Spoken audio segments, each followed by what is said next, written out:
Bismillah, walhamdulillah, wassalamu alaikum wa rahmatullah. If you have no idea what I just said, don't worry, you will soon, inshallah. There goes another one. Alright, I'll translate for today. In the name of God, all praise belongs to God, and may peace be upon you and the blessings of God. Welcome to Say What? Islamic Words, Terms, and Phrases. This is the first video in a series of videos that's actually a reboot and an expansion of a video that I did years ago. The goal is to clarify various words, terms, and phrases that Muslims use on a regular basis that you might not understand or that you might just want to understand better. For this first introductory video, I'll very briefly define some very fundamental vocabulary for understanding Islam. I actually did another video a while back on some of these same terms, and I have an ongoing series called What's the Deal with Islam, where I explore some of these topics in more depth. But for today, we're keeping it nice and simple. So without further ado, these are the 7 words I think are the most essential for beginning to understand Islam. Let's start with Islam. Okay, so Islam is the name of the religion, right? But what does it mean? I actually think this is pretty cool because most of the major world religions are isms, or in some cases, anities. They're usually named after individuals or groups, but Islam is actually a word for what you do as a believer and a practitioner of the faith. Islam literally means submission, surrender, devotion, as in submission to the will of God. The idea that a person lives their life not by doing whatever they feel like doing, but rather living their life the way that God would want them to live, making God their first priority in life. I also think this is pretty cool because this is a pretty universal concept, right? Like most religious people, at least those that believe in God, are probably trying to live in accordance with God's will. So in a really broad sense, they're all striving to live Islamically, which leads us to Muslim.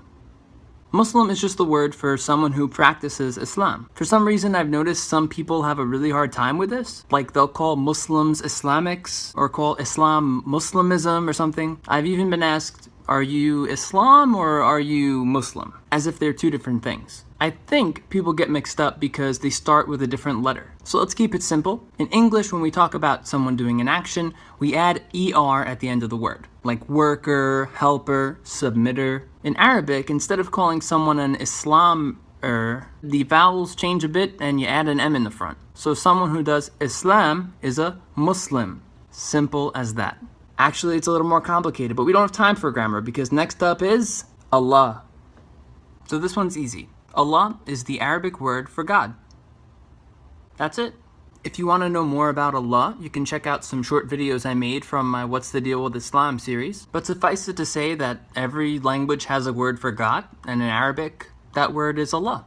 In Arabic-speaking countries, the word Allah is used for God by people of all faiths. However, outside the Arab world, the word Allah has a strong association with Islam. That's because Muslims, regardless of the language they speak, like to use the Arabic word Allah for God. And that's largely because Arabic was the language spoken by Muhammad.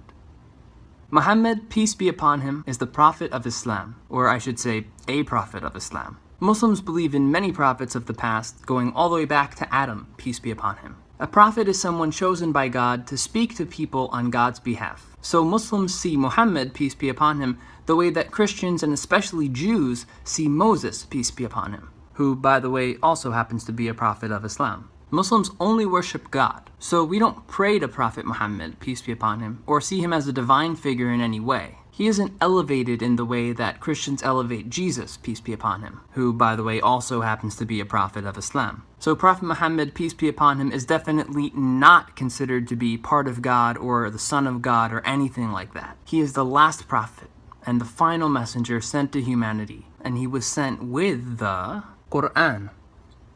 The Quran is the holy book for Muslims, and it's understood to be the literal verbatim words of God, the actual speech of Allah, revealed to and recited by the Prophet Muhammad, peace be upon him. The Quran is the primary source of guidance for Muslims, coupled with the Sunnah. The Sunnah means the way or the example of the Prophet Muhammad, peace be upon him. He's considered to have been a living example of the Quran in practice. So the Sunnah gives us a real-life example for how to live, how to worship, and how to treat others. If you've ever heard the popular Christian phrase, "What would Jesus do?" This is basically like that, except what would Muhammad do? Peace be upon both of them. Now, while we can learn about the Sunnah of the Prophet Muhammad, peace be upon him, in the Quran, much of what we know of the Sunnah comes from Hadith. Hadiths, or if you want to be technical and use the Arabic plural, ahadith, are narrations of the words and actions of the Prophet Muhammad, peace be upon him. They were passed down orally from people who knew him directly and recorded in hadith collections that were compiled a few generations after the lifetime of the Prophet, peace be upon him. Now, unlike the Quran, which is seen as the unalterable divine word preserved by God, hadiths were and are preserved by human efforts and are therefore understood to be subject to human error. For this reason, each hadith is graded by scholars for its level of authenticity. There are several hadith collections that are commonly seen as the most trustworthy, such as Sahih Bukhari and Sahih Muslim, but none of them reach the level of the Quran, which always comes first as a source of guidance. And there you have it.